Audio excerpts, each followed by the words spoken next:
Hello, everyone. Welcome to another episode of Legally Wired. On this episode of Legally Wired, we're going to look at legal research. So, I get asked this question a lot by my juniors at work and also interns who come to intern with us. What is the process to do legal research? How do we do legal research? It's almost like they're assuming that there is a step one, step two, step three process. And if they follow this path, they will get answers to most of the questions that they're asked of. But that's not how legal research works. Legal research is one of the most creative processes of practicing law, and that's what separates the best from the average. If you're really creative and if you generally have good knowledge of what's happening on a matter, or if you're able to build that knowledge very quickly, you will have different ideas to do legal research. What's changed now is that there are tools out there that helps speed in the reading process and abstracting relevant information. So that's there. But still, it's a very creative process, and you will have to make decisions based on knowledge that you already have on a particular matter. So if you're looking for something from scratch, it's very important to build some amount of what's happening on that issue from a news perspective, because that will broaden your horizons on that particular matter, and then you can use what you learned to build keywords, and then you use those keywords on different two platforms like Manupatra. I like CaseMind, so you can use it on CaseMind too, and find relevant precedents. Now those precedents will have arguments. It will also show you how the judge has thought about that issue, and depending upon whether you're in the business of corporate law or litigation, you will either build on those arguments, or you will try to map a checklist of things to do, or you will try to analyze all the existing sources of law and come with a comprehensive compliance list for your client, or you will come with some solution if you're in the corporate side of things. This is how it works. So I'm going to actually show you how research is done. I'm going to use a very simple issue that's out there, and that's also been decided at the district forum in the state of Karnataka. So this is an issue where multiplexes start movies 30 minutes late, and in that 30 minutes they make you watch these commercial advertisements. A lot of people go to the movie. Let's say a movie starts at 4 p.m. and you show up at 4 p.m.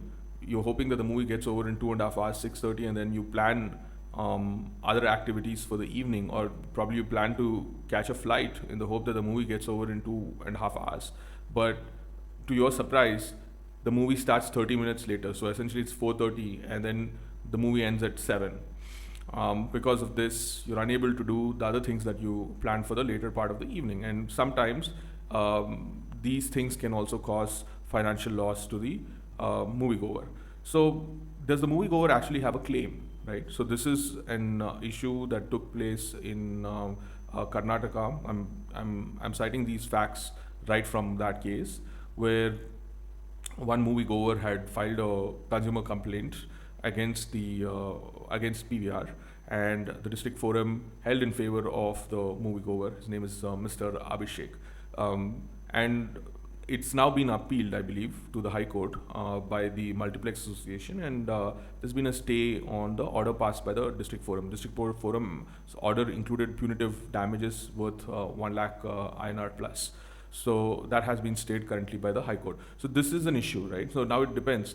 You can be somebody who is sitting in Andhra Pradesh or Telangana or Bombay, and there's a client who comes to you with the same issue, or you could be somebody who is approached by the Multiplex Association or another or PVR Inox from Mumbai, and they're asking you the question: how do we defend ourselves from this kind of lawsuits? What is the process? You can't give them a straight answer, right? Because you haven't really done your legal research. You haven't identified what the applicable laws that are in play. So the first step when you get a question like this is to find different sources of law, see if there are precedents, see how judges are thinking about these cases, and then once you understand all the sources, once you understand how the judges are thinking about these things, then you can advise your client effectively. And that can be in the form of a solution of some sort, or that can be it can be anything. But to take some kind of, to give any sort of advice, first you need to be very thorough on what the actual law is, how the precedents are coming out on the same matter or on a related matter. It's very, I mean, this is something, and this is where creativity comes in play, right? Something like this, if there was a precedent, then it wouldn't have made news because it's enforcing a law that's already in place. But obviously, the reason why this case made the news is because there is no precedent, and this is for something for the first time that the courts are probably applying their mind. At least that's an assumption that I would have when I'm approaching this research because I'm doing it for the first time. But I will obviously test that theory. Let's now jump onto my computer and I'll show you how to look at this case. I'll show you the different tools that you can use. So this video is largely about the tools that you can use to speeden up the research process. I'm not going to go into depth on how to use Manupatra, on how to use CaseMine. I'm just going to show you how to organize or how to use an AI tool to get answers, not to get answers quick, but to at least find relevant sources with links that you can read, and how to consume information quicker. So let's go into my computer now. So we are on my screen now, and let's break the issue down before I show you the process of how to look at different resources for doing legal research. So I've broken it down already. So it says over here, does a person who purchases a movie ticket have a claim if the movie starts late, right? No, nothing fancy. It's just the question that we are looking at. The one change is I no longer use Google as my hub to conduct search. I prefer using Gemini, which is the Google's AI tool, right? So I'm going to say new chat. I'm going to say share relevant links because I need the links to check the content.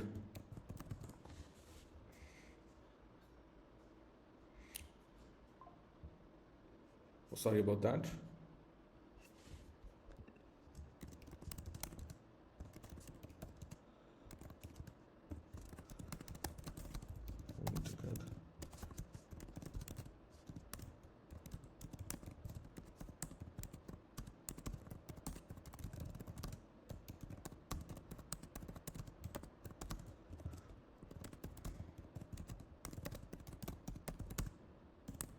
Okay.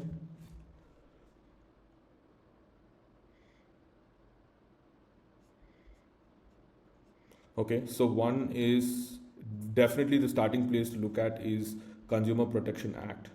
And it also identifies a Bangalore case. This is a case that I spoke about, which I think it was determined sometime in 2015, and it fits under unfair trade practice and deficiency of service. So I'm going to make notes. I'm not going to make very detailed notes. I know I'm just more like a checklist, right? Deficiency service, because it draws reference to that case. I'm going to write in brackets. Look how applied by the district forum.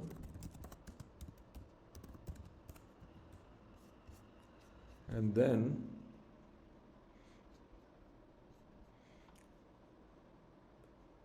okay, I'm guessing all of this is coming from the case. Right to time.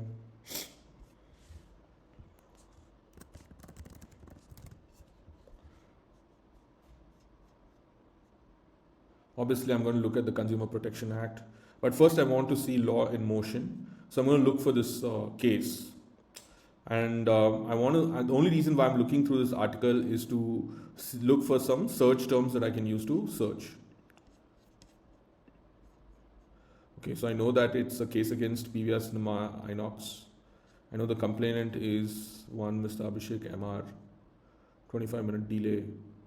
So delay is another keyword. Delay.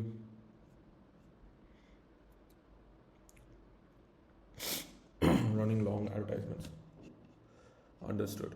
So I prefer to use CaseMine off late rather than Manupatra. Only reason being that I like its search function. It's a lot more easier to use. It's a lot more intuitive, right? So here, if I just say Abhishek, PVR, Inox, movie, delay, advertisements, 9 on 10 times, I'm going to find the first. Look, I found the case in the first link. This is the precise reason why I love CaseMind, because CaseMind just gives you those results straight up, right? It does, like, unlike Manupatra, good chance that even if I use these keywords, I wouldn't find the case. So, and there's another case which looks promising just by looking at the case note. So I'm gonna look at this case, right? I'm gonna get the PDF of this case. True copy. I'm gonna save it on my desktop. I'm gonna call this Bangalore PVR Inox case. You'll see in a moment why I'm doing this, right? I won't even waste time reading it right now. I like this case, the sound of it, film and television.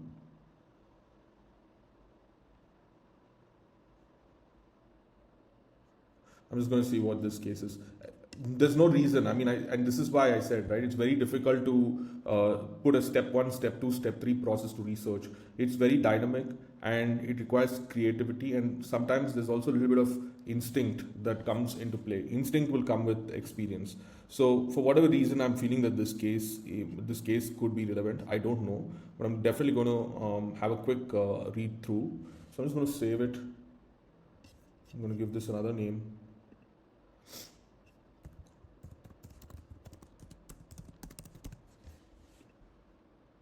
Okay, and now I'm going to go to my favorite tool, which is Google Notebook. I love this tool a lot because what it does is it only uses the sources that you upload, and it can answer any questions that you ask from those sources. So it gives a more accurate summary of facts, it gives you a more accurate reasoning, and it also gives you the link. It also gives you footnotes from where it is abstracting each of those facts. So you can again cross check and verify.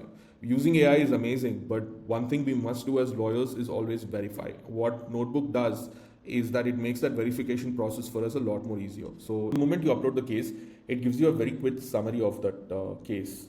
And you have a lot of options. You have mind map, you have you can also generate a video, and you can also generate quiz, flashcards, and other types of report. But I don't normally do that for case laws. I generally ask it a straight question.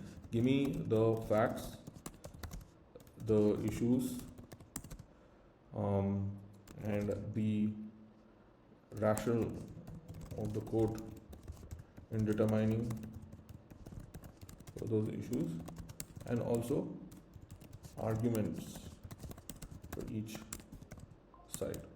No, nothing special, no predetermined prompt.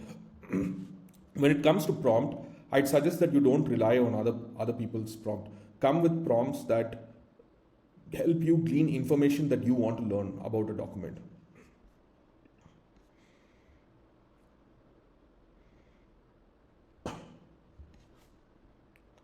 So parties involved, okay. Complaint booked 3 tickets, okay. Family entered the cinema at 4. How the feature film did not start until the scheduled time of 4:05. This is cinema portrayed until 4:30 p.m. Delay of nearly 30 minutes. Missed subsequent appointments. Okay, so this is exactly the fact pattern that we were researching.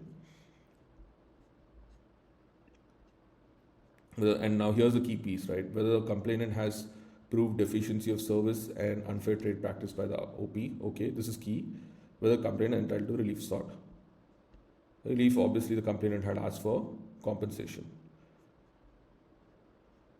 Okay, so here's the complainant's argument. Cinema played advertisements for nearly 30 minutes after the scheduled show time, causing a delay that missed schedule. Fine. The OPs wrongly communicated the show timing by taking undue advantage of playing advertisements, which amount to unfair trade practice. Submitted a CD recording of the advertisements to prove his claim. He argued that out of the 17 ads shown, only 2 were public service announcements, while the rest being commercials. Okay, I don't know the reasoning for why they made this distinction between public service announcements and ads. It's probable that there's an law somewhere that mandates display of public service announcements. We will find that out. Legality of recording. Complaint under the recording, not the recording. Okay, this action was not legal. Probably this is in response to something that the opposite party would have filed, saying that you don't have the right to film our screens, which they do. And he's making a counter an argument that we didn't video record the movie, we just recorded the ads to make this case. Legal obligation. They argue, there you go. They argue that there's an obligation by law to screen PSAs from the central and state government. So I'm going to look this up. Public Service Central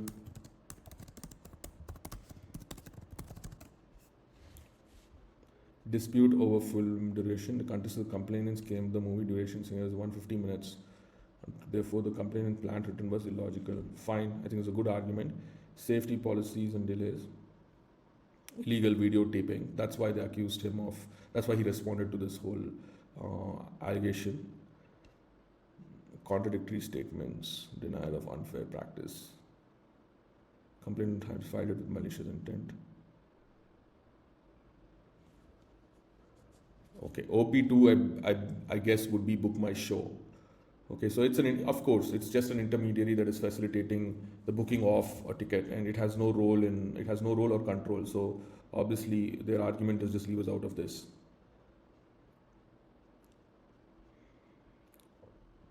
The commission examined the guidelines from the minute which state that PSA should be screened for a maximum of 10 minutes.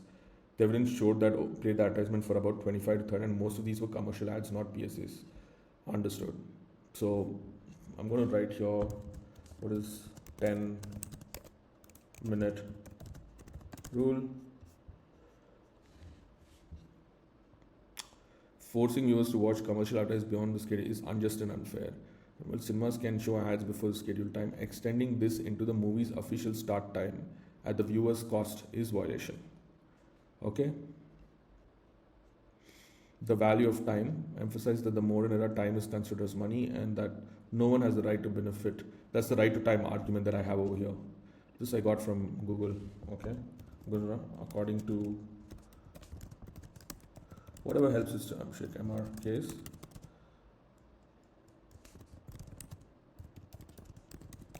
Everyone.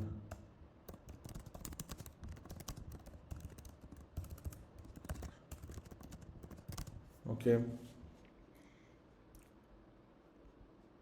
Okay, final order, deficient for liability of services, and order them to stop this practice and follow the PSA guidelines. Okay, so what this case has done is it has helped me understand two things. One is the basis in which they determined it was an unfair trade practice. That was quite clear to me. So they were saying that it's an unfair trade practice because as per the ticket, the movie starts at a particular time, and when you come to the theater at that time, you expect the movie to start at that time.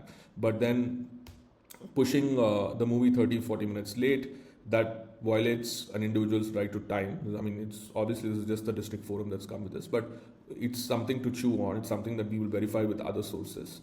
And then this PSA central state government, this looks like the most authoritative source. It seems like they have a law there which says that advertisements, public service announcements can be for 10 minutes of the entire duration. So I want to see if there's anything else that this law puts in place, right? So I got this. So you see how amazing this software is. It gives me the entire case. And now let's very quickly upload that other case I was telling you about. There you go. It gives you a very good summary. So before I even ask the question, it gives you a summary of what the dispute is. Details dissenting opinion of competition. I'm already, I made a mistake downloading this case. It's from a competition commission perspective. It's not relevant to what we are looking at. So very quickly made that determination. So this is what I got. Now I'm going to ask more questions. One is, are there any other similar cases in other jurisdictions? Because I want to know if there are other perspectives or there are other arguments that courts have made. I'm also showing you generally the advantage of using Google as a hub. I'm going to stop Gemini right there. I meant other jurisdictions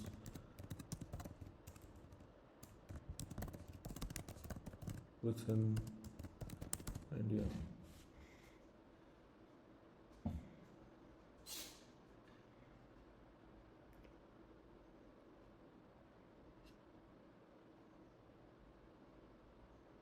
Okay.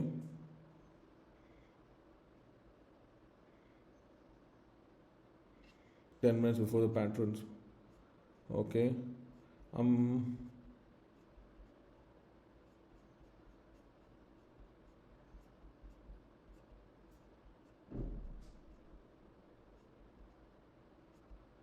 Okay. So then there's this. I'm going to look at this Malappuram District Consumer Disputes Redressal case. It's not.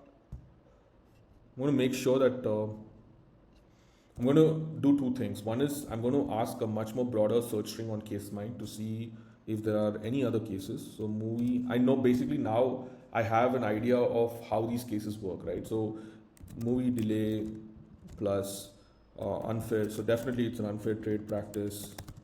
It's under deficiency of service.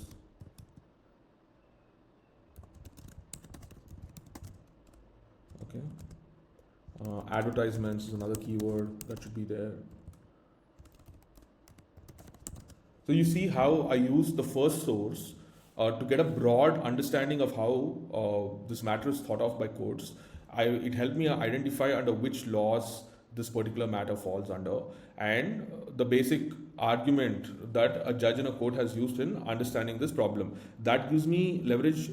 It helps me find more keywords. It helps me find more keywords that I can then use to find other important cases.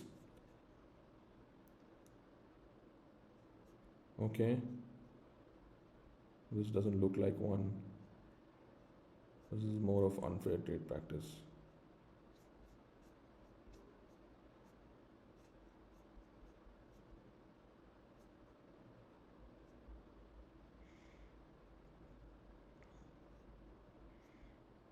Why is it not showing me movie keywords? Movie start.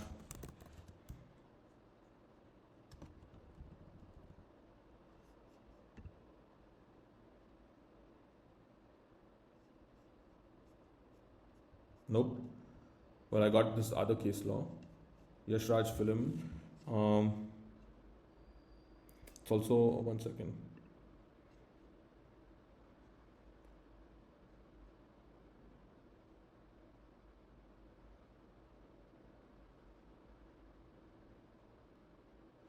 Okay, this seems like an interesting case just by looking at the facts. So I'm going to look at it more in detail, and I'll tell you. So, what I gather from a very quick reading of the facts is that an individual looked at a trailer for a film and saw a song and went to the film because of that song. But unfortunately, at the movie, they never played the song. So he felt deceived and filed a consumer complaint seeking punitive damages. I think the district and the state consumer forum found in favor of the consumer, the moviegoer, but the Supreme Court seems to have ruled in other way. And the basis of the ruling is the fact that there's no contractual obligation from the trailer. So why is this case relevant to me? Because I would argue that there's a contractual obligation from a ticket, right? So if a ticket identifies a particular time, then essentially, and a consumer is paying a price for that ticket, then that's a contract, right? So then it says time and it says the movie would start at this so and so time. So then there's an obligation to start that movie at that time. You can't do 30-minute ads. And I would think that that's a decent argument to make. So, but I want to read this case more closely, right?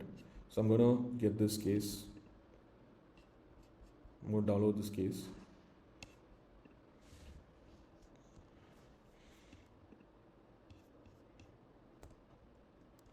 I'm going to call this